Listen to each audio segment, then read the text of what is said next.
My name is James Jacob Prasch from Oriel Ministries, speaking to you this week about, of course, Thanksgiving if you live in the United States, but it is a teaching, a message that I hope people in other countries will also find edifying and interesting. Thanksgiving. You know, there's a biblical Thanksgiving, and there's the Thanksgiving as it is popularly celebrated, particularly in the USA. Let's understand both.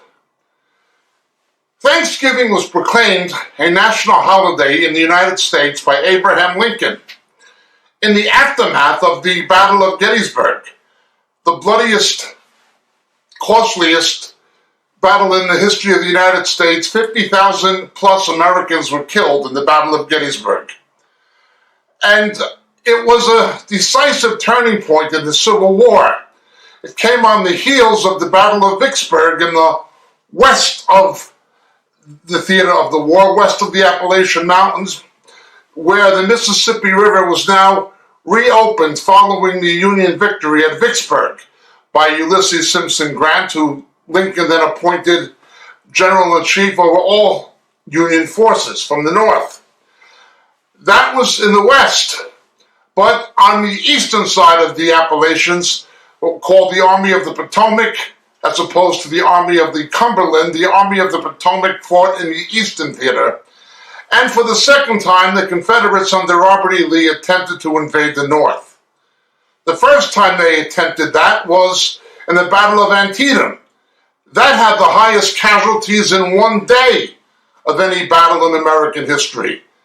But Gettysburg was a battle of 3.5 days, and it was the overall costliest battle. After Vicksburg and Gettysburg, it became impossible for the South strategically to win or even have a brokered, negotiated end of the Civil War. The hope of Lee had been he could take the war north of the Mason-Dixon line, north of the Potomac River and so forth, and make the cost higher and higher for the Union to continue fighting to preserve the Union. Therefore, the North would be politically pressured into negotiating. And there were people in the North who wanted to do that. But Gettysburg changed all that. While it was never possible for the South to win the war against the North, it was possible to force the North into a negotiated settlement. So thought Robert E. Lee and the Confederate President Jefferson Davis. This, however, did not work because of the Battle of Gettysburg, an incredibly bloody battlefield that Abraham Lincoln visited some months later and gave his famous Gettysburg Address. It was against this background that he proclaimed Thanksgiving a national day of Thanksgiving. Most people do not associate Thanksgiving with a national holiday that was proclaimed such because of a military victory. The military victory, however, was marred by many, many things. The Emancipation Proclamation, the legislation passed by Congress at the behest of Abraham Lincoln, did not actually abolish slavery. It simply abolished slavery places where the Union conquered in the South. The abolition of slavery happened after the assassination of Abraham Lincoln with the 16th Amendment. The Emancipation Proclamation was a temporary provision, and it was essentially designed to keep Great Britain, which at that time controlled Canada, out of the war from fighting on the side of the South by making slavery a moral issue. Benjamin Disraeli, a Jewish Christian who was Prime Minister of Great Britain, was opposed to the political pressures to bring Britain into the war on the side of the South. He did not approve of slavery himself, and he resisted the political pressure of interest in Britain in the textile industry that required large amounts of cotton that up to that point had been provided by the American South, and also tobacco industry, tobacco trade, and so forth, with Virginia Tobacco. The war had economic repercussions for the British Empire, at least temporarily, until the British began getting cotton from the Nile Delta.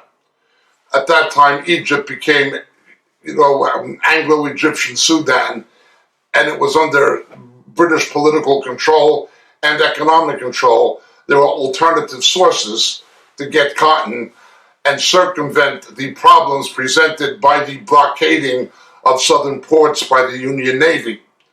Well, this is what took place, and it was against this horrible background that Thanksgiving became a national holiday.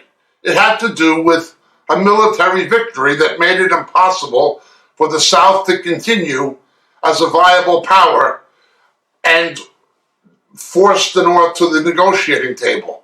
The Union would have to be preserved, and slavery would eventually be condemned. This is what it was. It was seen as this at the time it was made by act of Congress at the behest of Abraham Lincoln, a national holiday.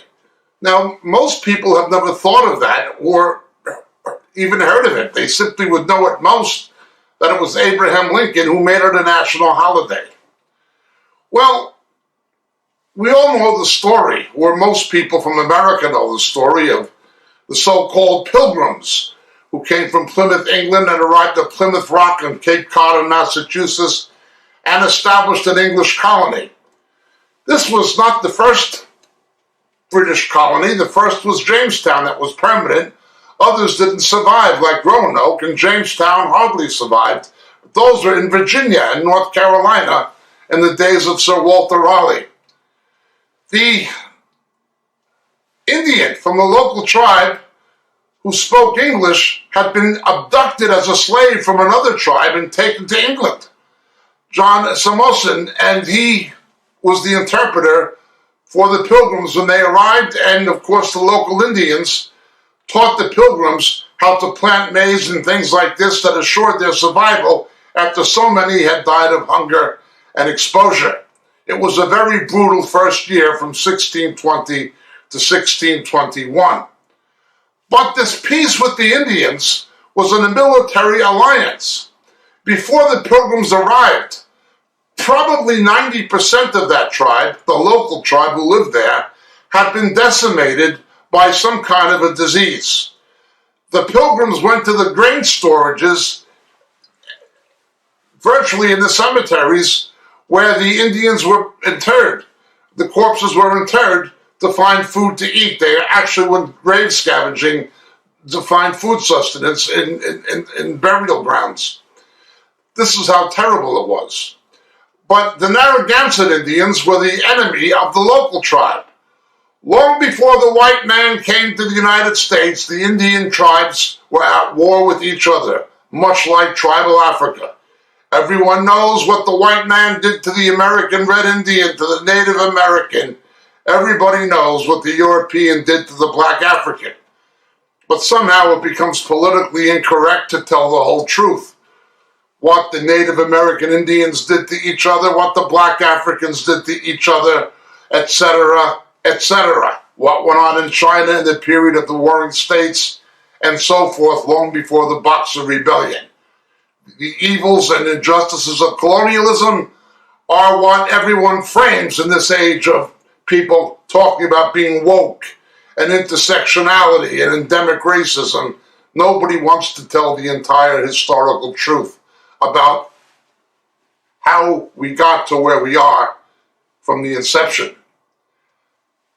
It was a military alliance. The so-called Pilgrims had firearms, and they had metallic tools of tremendous value to the Indians. They were good trading partners. So it went. This is the background of the story. Myth 1. They were called the Pilgrims. The people who came on the Mayflower were called the Pilgrims. And they came from England. Nothing could be further from the truth. They escaped religious persecution and they sought religious freedom in Massachusetts, in colonial America, and that's why they fled on the Mayflower. Nothing could be further from the truth.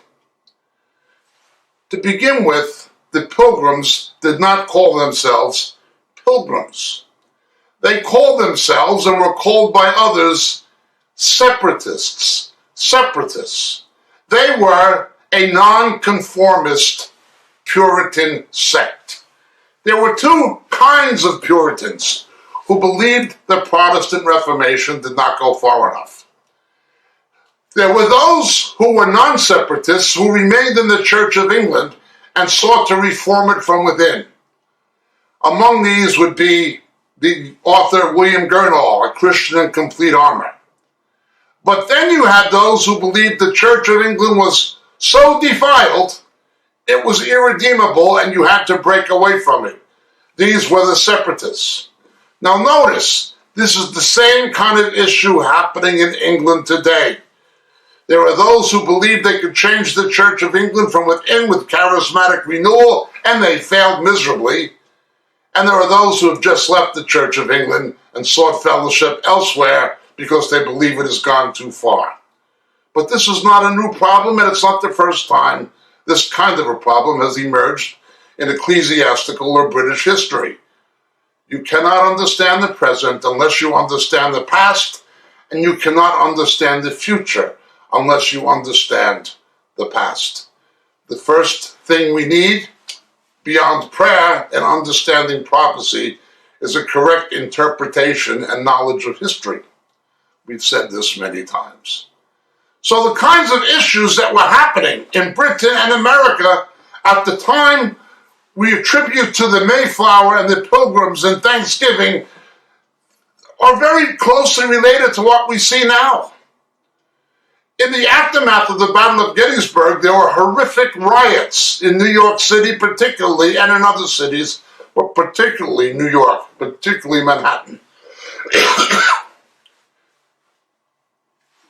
Working class white people, many of them Irish immigrants from the Democratic Party, attacked black people, and black people fought back in New York City over the draft riots. The Irish did not like being drafted to fight for blacks, and they were afraid with the Emancipation Proclamation that black people would come up from the South and take their jobs. These were people who fled the potato famine in Ireland, and they were hoping for a new and better life in the United States. In fact, the treatment of the Irish in the United States was in many respects worse than the treatment of blacks in the United States and the South. Again, as we said before, a black person had a capital value as a slave. If a slave died, someone was out of pocket. If an Irishman died, so what? Who cared? Hence, the Irish were used for the most dangerous jobs, such as coal mining, as was done with the blasting for the railroads in the West by the Chinese. Nobody cared about a Chinaman or an Irishman. A black had a cash value. So there was a crisis within the Democratic Party. And the Irish-dominated political machines that began to emerge, Tammany Hall in New York, was in this political crisis between working class whites and black people. Sound familiar? Again, what we see now is not historically new, and it is not historically confined to the present. As we've been saying, nation will rise against nation, ethnon against ethnon. Ethnic racial tensions increase in the last days, Jesus warned us. But let's go back now to the separatists who people call Puritans. John Bradford, the governor of Massachusetts Bay Colony, did make some reference to the separatists as pilgrims, but they were not called that. They called themselves, and everyone else called them, separatists. They were Puritans who believed we had to see a situation where there was a wholesale departure from the Church of England because it was spiritually, morally, ecclesiologically irredeemable. They were persecuted by King James. King James convened a forum of scholars, both Puritan and Anglican to translate the King James Bible in 1611. This is what he did. The reason he did this with the non-separatist Puritans and the Anglicans was he wanted a different Bible that would support his position politically and ecclesiologically against the Bible of the separatists, which was the Geneva Bible. The Geneva Bible was the first Bible that was printed in a large scale in the English language. You had copies of Tyndale's Bible or Wycliffe's Bible, but now with the printing presses and so forth, it was massively produced. The Geneva Bible was the Bible of the Mayflower Pilgrims predominantly. It was certainly the Bible of John Bunyan, the Baptist author of the Pilgrim's Progress. It was the Bible of John Knox, the founder of Presbyterianism. It was the Bible of Oliver Cromwell and the Puritans when they eventually came to political power in England. It was not, however, the Bible of King James. King James wanted a separate translation. There was a conflict between the separatists and King James. He persecuted them brutally. Their leaders were John Robinson and William Brewster. They were largely from the north of England, the northeast of England, Yorkshire, Doncaster, and Lincolnshire. Around the cities of Worksop, Doncaster, and places of that nature is where they were concentrated. Perhaps not coincidentally, it's the same area where John and Charles Wesley would be born in Epworth, near Doncaster, later on. But that's where they came from. And they fled persecution. Horrible things happened to them. Horrible things happened to them near Hull. Women and children were burned or drowned on a barge, hundreds of them, by King James. King James was a brutal, brutal tyrant. The man responsible for the Authorized Bible was a horrific persecutor of other Christians. And I mean people who claim to be born again, nonconformists. I don't know if he was a Christian himself. Most historians, like William Churchill, believed he was depraved, and probably the majority believe him to have been a homosexual. Be that as it may, in 1608, the Puritan separatists fled religious persecution. But they did not get on the Mayflower in Plymouth, England, and come to Massachusetts. They went to Holland. And they stayed in Holland for a number of years. They stayed there, but realized they had a problem. They were acculturating into the Dutch language and culture. Their children were losing their English identities. Holland was a place of theological debate always between the Arminians. Jacob Arminius was from Holland, and the Dutch Calvinists. And the Puritans were sandwiched into this situation in Holland that had been going on for some time. It was also Holland where a libertarianism and a freedom of thought and expression took place that would influence both American democracy and parliamentary democracy in England. They went to Holland. Holland had its Renaissance. The Protestant Renaissance took place in Holland. The cities of Amsterdam and Delft and so forth were to the Protestant Renaissance what Venice and Florence were to the Roman Catholic Renaissance, for want of a better term. Rembrandt and the painters and these things came from Holland. And so the separatists fled religious persecution from King James. They fled King James into Holland. But then something happened. Their identity was threatened after one generation. Their children became more apt in speaking Dutch than English. Their leaders, again, had been John Robinson and William Brewster.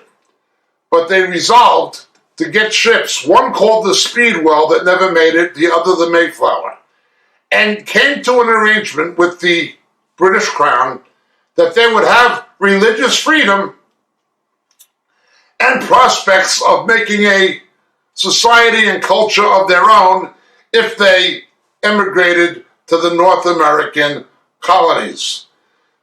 Hence, traveling via England, via the port of Plymouth, they boarded the Mayflower and headed to Massachusetts.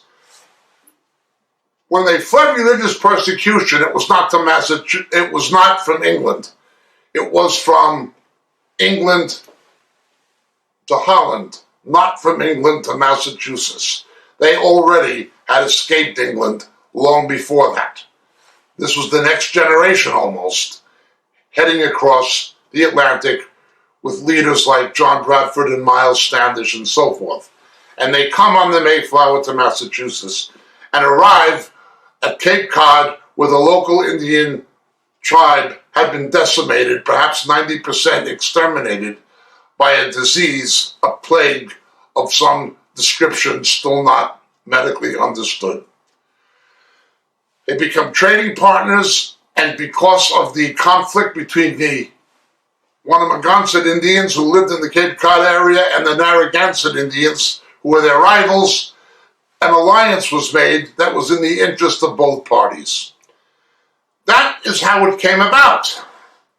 Now, the Puritans, again, they had their Geneva Bible. They were not King James people. King James had been their persecutor.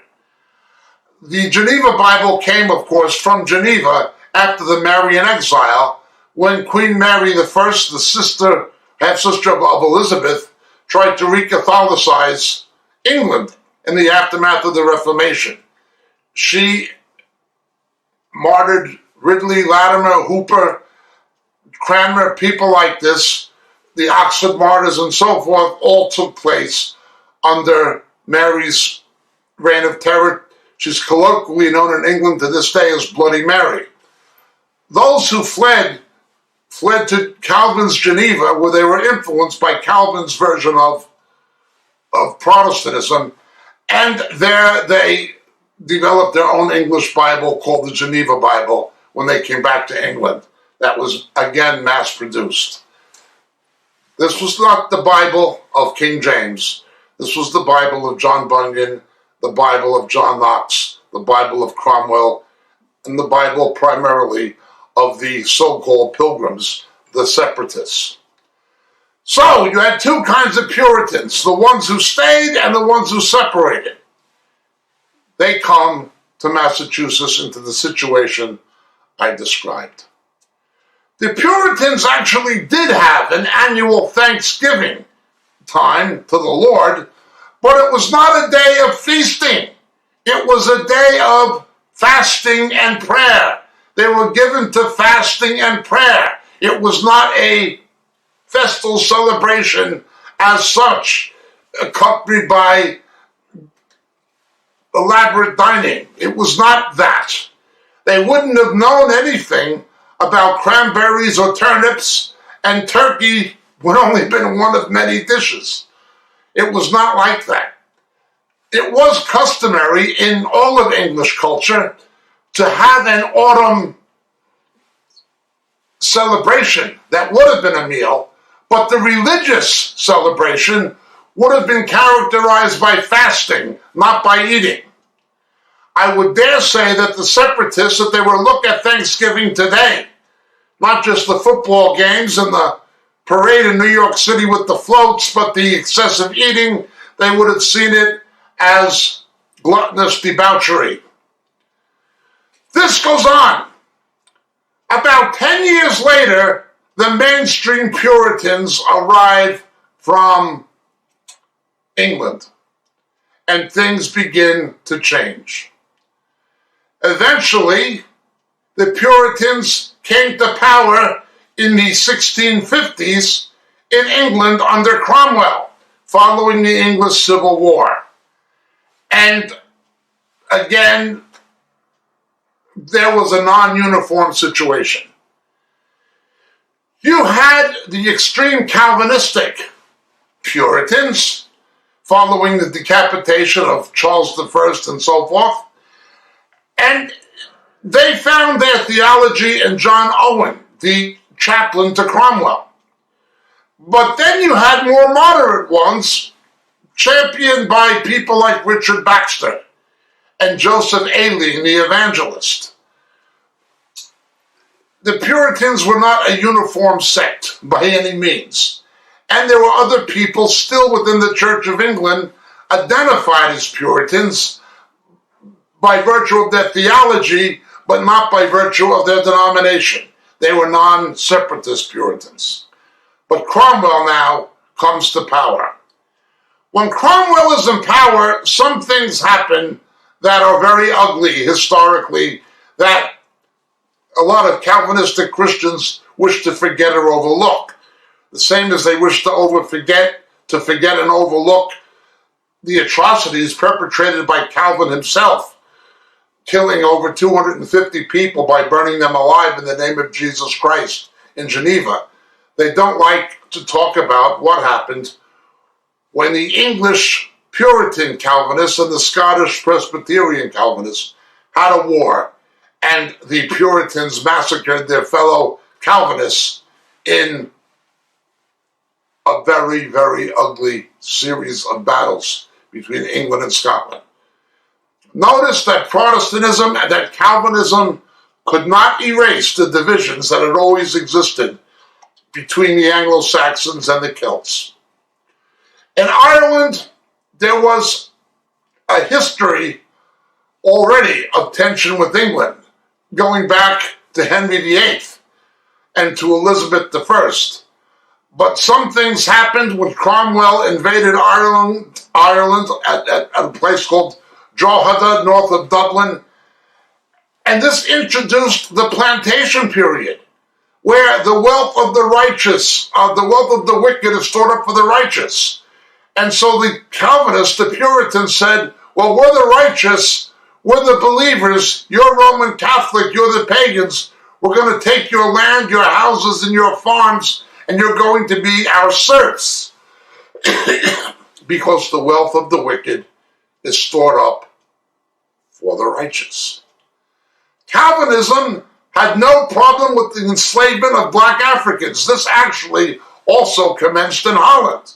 They had no problem with it. We're the elect. The Africans are not.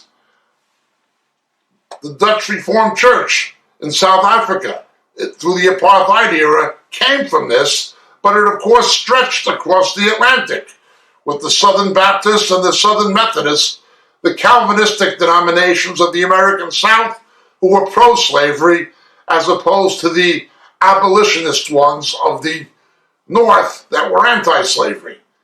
Even a benevolent slave owner, George Whitefield, approved of slavery. He owned black slaves. This was a great preacher in many respects. John Wesley, of course, and later John Newton, they vehemently opposed the institution of slavery. It became a theological debate, and there were theological demarcations in the American Civil War because of it. You see much the same today. The liberation theology people, the liberal Protestantism going one side with people like Tim Keller and Rick Warren and the woke movement, while you have conservative evangelicals going the other. Again, we must learn the lessons of history and of church history to understand our present situation and to gauge our future destiny. And Thanksgiving is a perfect time to do it. So we look now. The Puritans now come from England, the mainstream Puritans, 10 years later. And eventually, Cromwell comes to power.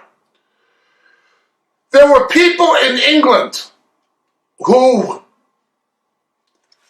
influenced the Puritans in Massachusetts.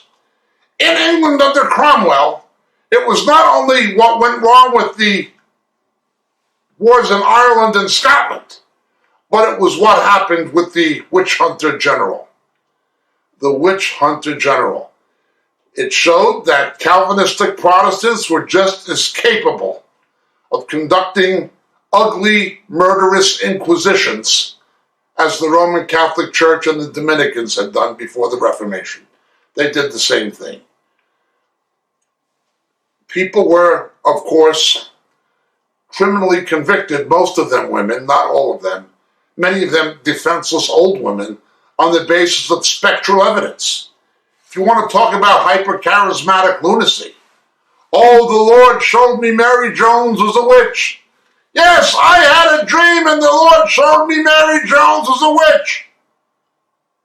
We have to find out if she's a witch. The testimony of two is correct. They would, of course, cut a hole in the ice in a lake, tie it to the end of a pole. If she drowned, oh, she was innocent. She's with the Lord. If she didn't drown, you see, she used her witchcraft powers. Hang her, burn her. We just explained these things before. This is what the Puritans did. This came from Calvinism. This is what went on in Cromwell's England. With John Owen, the great Puritan Reformed theologian, as his spiritual counselor. Even genocidally massacring other Calvinists in the wars with Scotland. Well, eventually this surfaces in Salem, Massachusetts, north of Boston. Salem was not so much a town. There is a town, Salem, famous for the House of the Seven Gables and so forth, and Nathaniel Hawthorne's books and so forth, but it was a general area all around what is today Salem. Danvers is the place near Salem where the actual witch hangings had their epicenter and where most of it initially happened, though it spread out as far away as Boston. This was a horrible, horrible blotch in colonial history in the United States. But it came from England and was brought to America by the Calvinists, by the Puritans. There were some who became disgusted at the way Puritanism had evolved in America, and they left Massachusetts wanting to have a different kind of Protestant, authentically democratic, new life, new world. One was Roger Williams, who came and established the state of Rhode Island. Today, it's a bastion of liberal theology. It has nothing to do with its evangelical origins of Roger Williams, but Roger Williams established it. Williams actually knew Cromwell. Another was Joseph Hooker, who established Connecticut. The first constitution in the United States was not the U.S. Constitution, nor was it the Articles of Confederation. The first Constitution in the United States were the Fundamental Orders of Connecticut. These things, with Joseph Hooker and with Roger Williams, they broke away from mainstream Puritanism and tried to get away from what the Puritans did in Massachusetts. This is the history. Thanksgiving to the separatists was a time of prayer and even fasting. It was not a time of feasting. There were feasts, but they were not of a ritual orientation. The two converged, became conflated at about 1830. The religious aspect and the festal dining aspect became conflated in about 1830. But not until the American Civil War did it become a national holiday in the aftermath of the Battle of Gettysburg, at a very troubled time despite the military victories. Gordon Meade was the Union general who defeated Lee at Gettysburg, and Lee's battered army escaped across the Potomac to the south. Lincoln was angry that Meade would not attack the Confederates as they retreated back into Virginia. He believed, and many military historians to this day believe, that would have ended the war, even though it would have taken another 20,000 or 25,000 fatalities and perhaps double that in casualties. It would have ended the war and saved more life in the long term. There was a crisis. Should Lincoln fire this general who just won this victory over Lee, which was almost unprecedented? Lee was actually defeated with Stonewall Jackson at Antietam as well, but that was another situation. Now, Lincoln could not fire this general for insubordination because he was something of a national hero. Well, the riots in New York begin a few days later. Instead of the Union attacking the retreating Confederates, military regiments and militia regiments of the state of New York are diverted back to Manhattan to put the riots down. What today we would call the Insurrection Act, or in Britain, the Riot Act. The local mayors and governors could not put down the rioting. Again, we're talking about organized political corruption and the Democratic Party with Tammany Hall. Now, this phenomena exploded across the Midwest and elsewhere on the East Coast of America. It came to evolve. In Boston, it was eventually the Kennedy machine, a Democratic Party machine, a political machine in Boston, dominated by Joseph P. Kennedy, the father of JFK. In New Jersey, it was Frank Hague. Again, this all went back to the time of the bootlegging and the prohibition and so forth. In the Midwest, it was the Cook County machine. Cook County being the most, to this day probably, corrupt political machine in the country, that is Chicago. That was dominated by the Dailies. You had these major Irish Catholic political machines.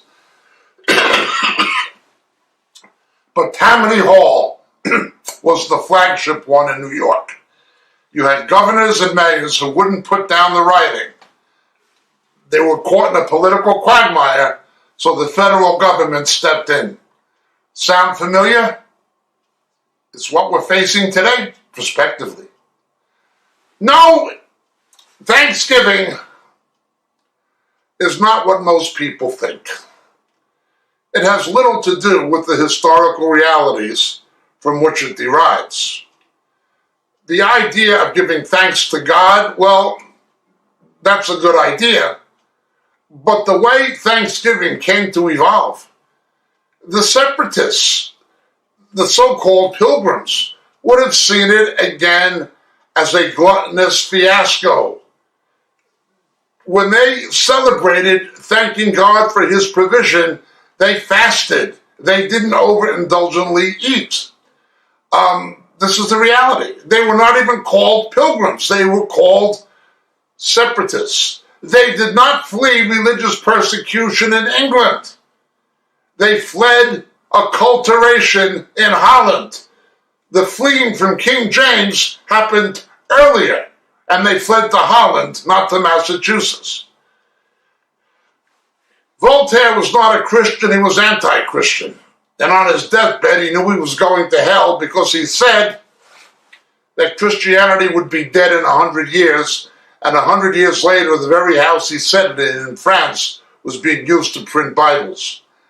I do not like Voltaire philosophically, but I liked Voltaire in terms of his ability as a writer. There are many authors like that. Edgar Allan Poe is another one. Certainly Ernest Hemingway. He killed himself, but he was a talented writer. Well, so was Voltaire. Voltaire said, history is the lie everybody agrees on.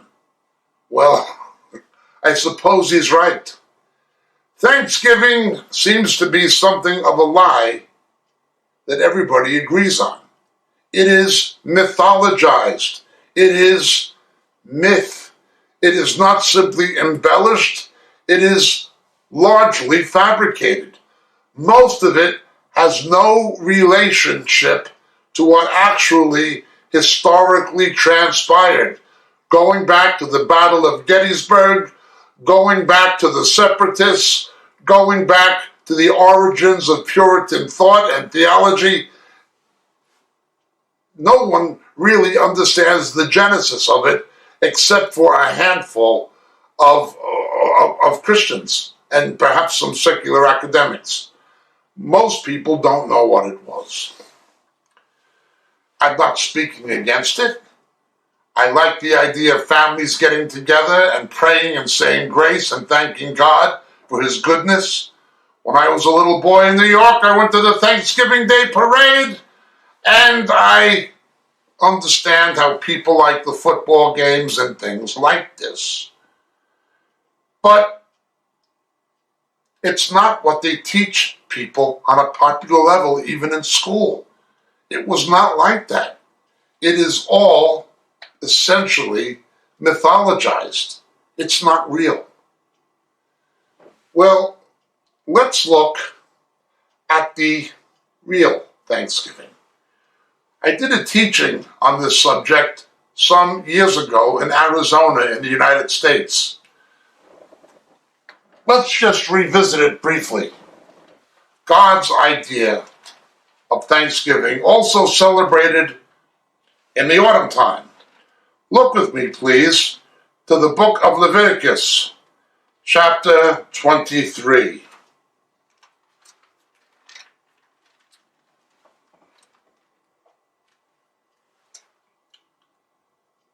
On exactly the 15th day of the 7th month, Tishrei, when you have gathered in the crops of the land, you shall celebrate the feast of the Lord for 7 days, with a rest on the first day and a rest on the 8th day. Now on the first day you shall take for yourselves the foliage of beautiful trees, palm branches and boughs of leafy trees and willows of the brook. You shall rejoice before the Lord for 7 days. You shall thus celebrate it as a feast to the Lord for 7 days in the year. It shall be a perpetual statute throughout your generations. You shall celebrate it in the 7th month. You shall live in booths for 7 days. All the native born of Israel shall live in booths, so that your generations may know that I had the sons of Israel live in booths when I brought them out of the land of Egypt. I am the Lord your God. So Moses declared to the sons of Israel the appointed times of the Lord. This is biblical Thanksgiving. This is when God declared it should be, not for the church, of course, but for Israel. And notice, it was to be something that went on for a week. Today, Thanksgiving is basically a food festival, followed by Black Friday, which launches the Christmas, Hanukkah shopping season. Again, no resemblance to Thanksgiving of God. No resemblance. Well, let's go to the New Testament and see where this is fulfilled, partially fulfilled by Jesus in John chapter 7.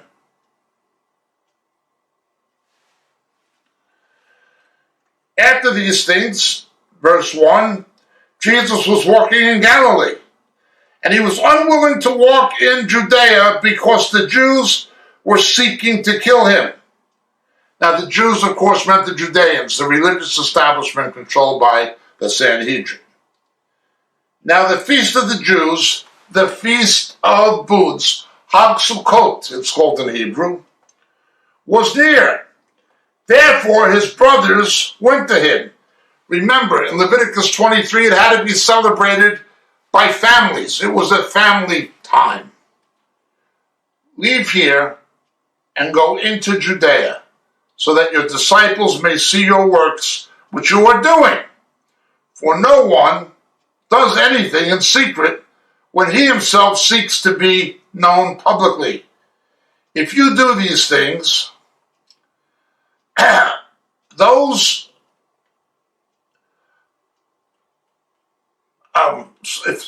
you do these things, show yourself to the world, for not even his brothers were believing in him. So Jesus said, my time is not yet here, but your time is always opportune. The world cannot hate you, but it hates me, because I testify against it, that its deeds are evil. Go up to the feast yourselves. I do not go up to this feast, because my time has not yet come. Having said these things to them, he remained in Galilee. But when the brothers had gone up to the feast, then he himself also went up, not publicly, but as it were in secret. So the Judeans, or the Jews who were seeking him at the feast and were saying, where is he?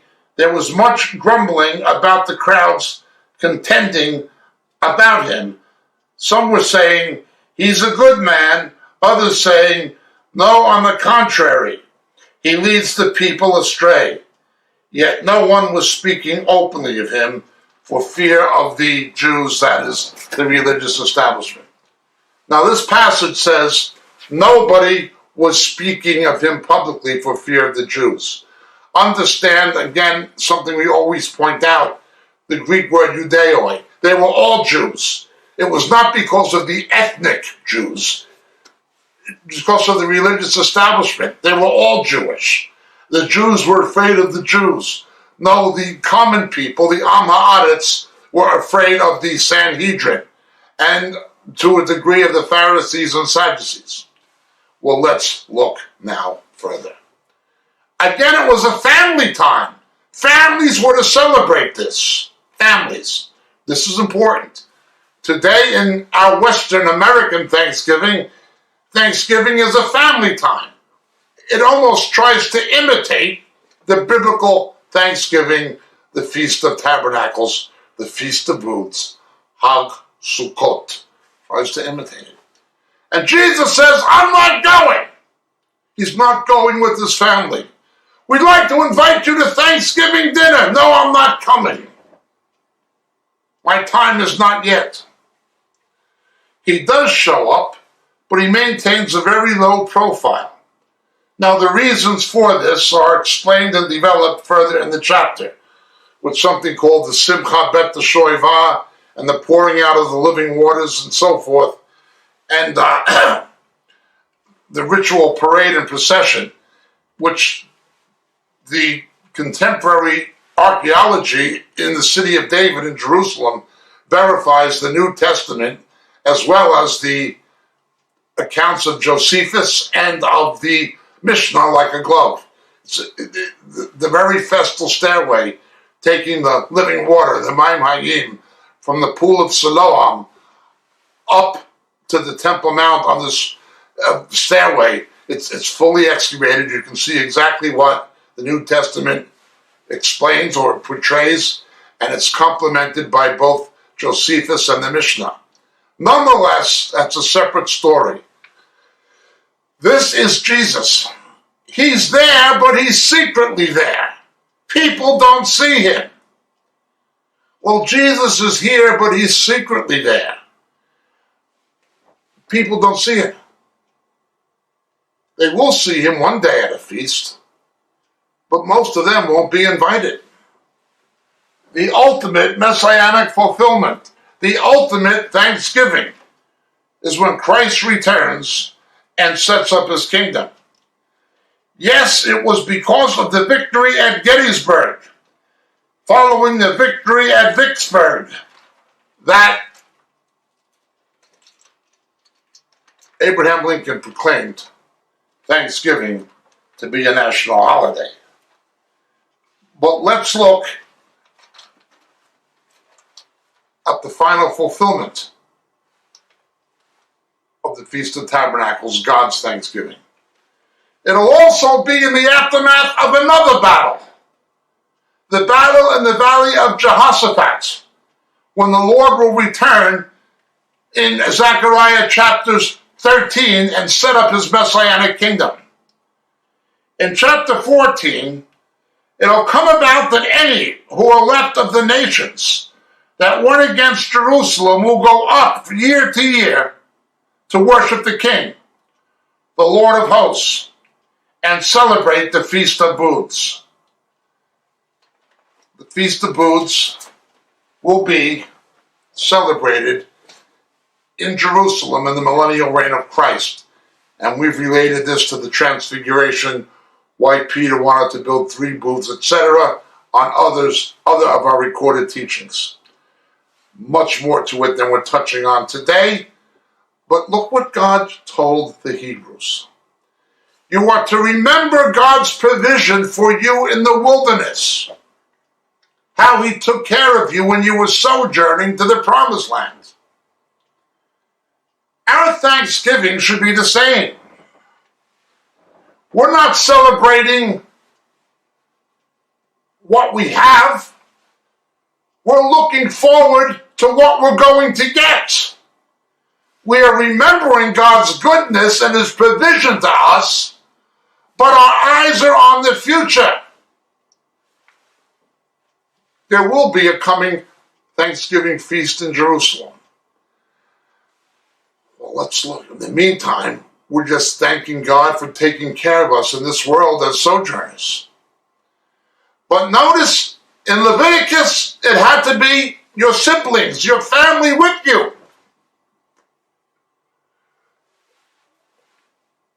In John 7, Jesus' siblings, his biological brothers. The text in John 7 draws a distinction between his disciples and his family. Again, this throws the Roman Catholic doctrine of the perpetual virginity of Mary out the window where it belongs. Nonetheless, let's look at this. What does this tell us? It tells us something about being reunited with our loved ones. In eternity, in heaven, if they're saved, yes. But when he comes back, our loved ones are with him. The first thing we're going to see is Jesus. The second thing we're going to see is our loved ones who died in the faith returning with him. Before eternity, we are going to live on this earth in a perfected Adamic state for 1,000 years. You might have had your parents, your family, your siblings for 50, 60, 70, 80, 90 years. What's that? Sooner or later, death catches up. But it's a temporary death. It's a false death. It's a pseudo-death. Jesus has abolished death. We have Thanksgiving. Oh, you know, Uncle Amos died. Uncle Jacob died. Uncle Felix died. No. They're alive in Christ. I miss him. He was just here last Thanksgiving. Or I miss Mother. She was here last Thanksgiving. And now we're dining without her. Isn't it a sad occasion? No, it's a happy occasion. We're going to dine with her again. Certainly at the marriage supper of the Lamb. And certainly at the Feast of Tabernacles when Jesus comes back. It is a family celebration. Now we thank God for getting us through this fallen world, this barren wilderness. But a real Thanksgiving is coming. And it won't be Uncle Arthur who slices the turkey. The host will be the Lord Jesus. Happy Thanksgiving. Give thanks to the Lord for what he did, for what he's doing, and for what he's going to do. May the Lord bless all of you. and each of us and our families and keep us together until that day.